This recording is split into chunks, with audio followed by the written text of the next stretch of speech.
There are a million different tips I can give you on how to stay more organized in your wedding, but here are some of my absolute favorites that will help you get through the day without a hitch. Don't forget, like and subscribe to get more information and more tips and tricks from a DIY bride, with information and videos coming to you every Saturday.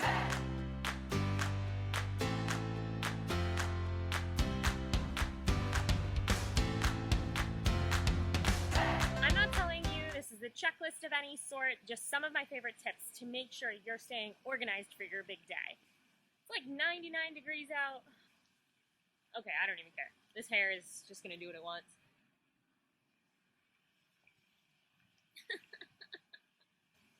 Hopefully you catch this video early enough that you haven't messaged every vendor already. Unfortunately, the wedding industry is massive and you will get a lot of emails. The only tip I have for dealing with the industry is getting your own email address. Having an email address that is wedding specific will make your life a lot easier later on, especially once you're married. You can unsubscribe and close the account and not have to worry about hearing from the 72 florists that you messaged for quotes. And I'm sorry, because it's what we do. Spend wisely. Kind of sounds silly, but in all of the excitement and all of the madness of planning a wedding, there are some really cool stuff out there that sound awesome and may look good in one of the photos, but do you really need some of those things?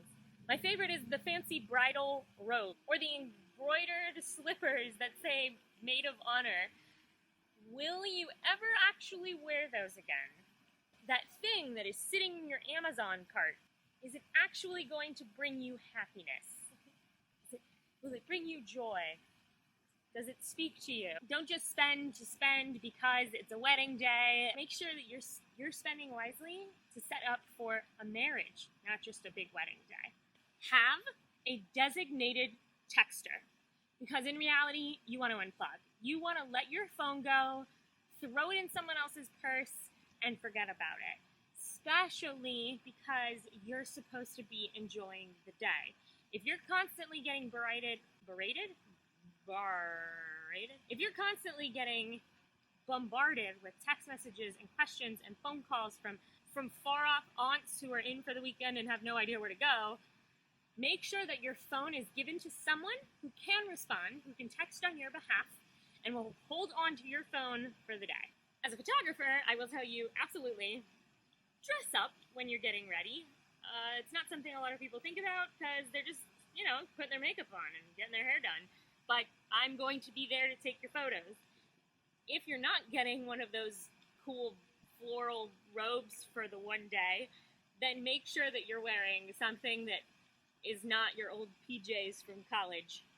As for what exactly to wear, make sure it has a loose neck, a zipper, or some buttons so that once your hair is nice and done, you don't have to struggle to get out of your shirt or cut yourself out of it.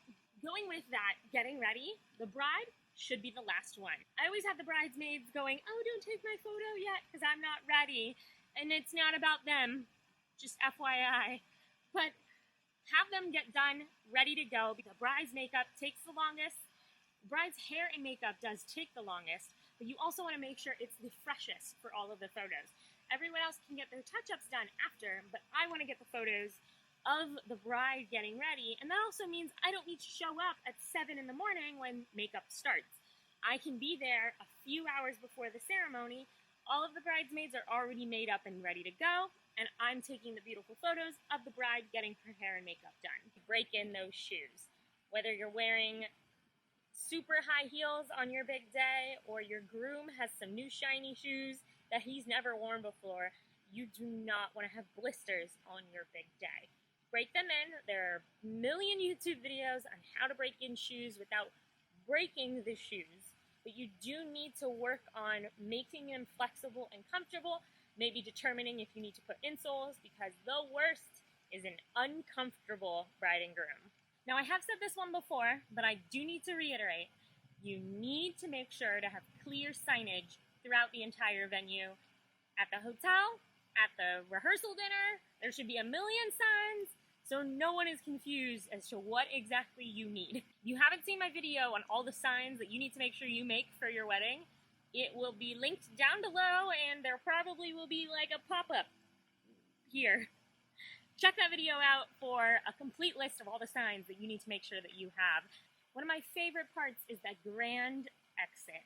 Everyone loves an amazing sparkler exit or confetti thrown everywhere.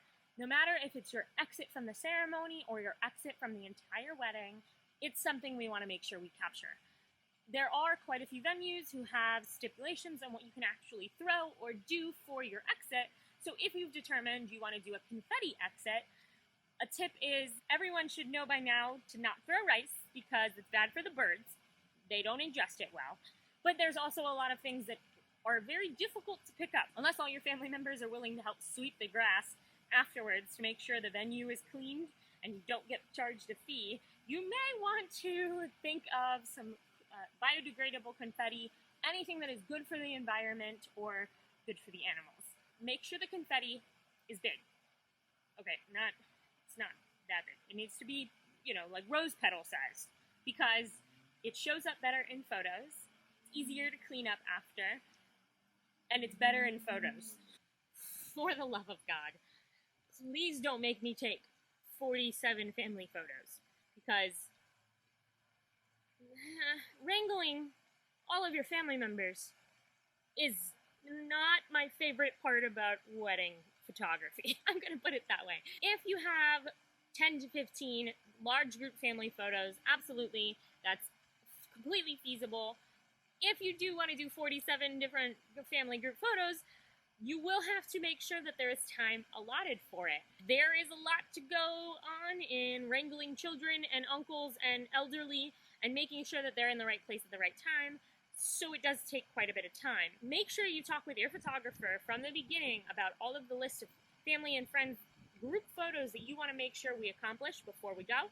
That way, I can put them in a logical order, make sure that we're not calling people back again 10 minutes later and they're already going to the bar getting a drink. Let's make sure they're there. Let's take their photos while they are there and then let them move on and party. Another good one is the speeches. With technology, it is so easy to pick up one of these and have your entire speech on your phone. This, however, is not good for photos. From a photographer's standpoint, I now have to deal with the light that comes off of your phone, casting oddly onto your chin. I then have to figure out how to color correct because all of a sudden your face is blue and everything else is yellow. And there's a lot of problems that come with the photography, but it also isn't genuine. It's not the same as having a book or a piece of paper handwritten that you can keep forever and put into a scrapbook or put into the album because photographers want to take photos of this. This is something you could very easily keep forever and memorialize this beautiful speech. I'm not even just talking the bride and groom's vows or the father's speech. I'm talking the maid of honor and the best man.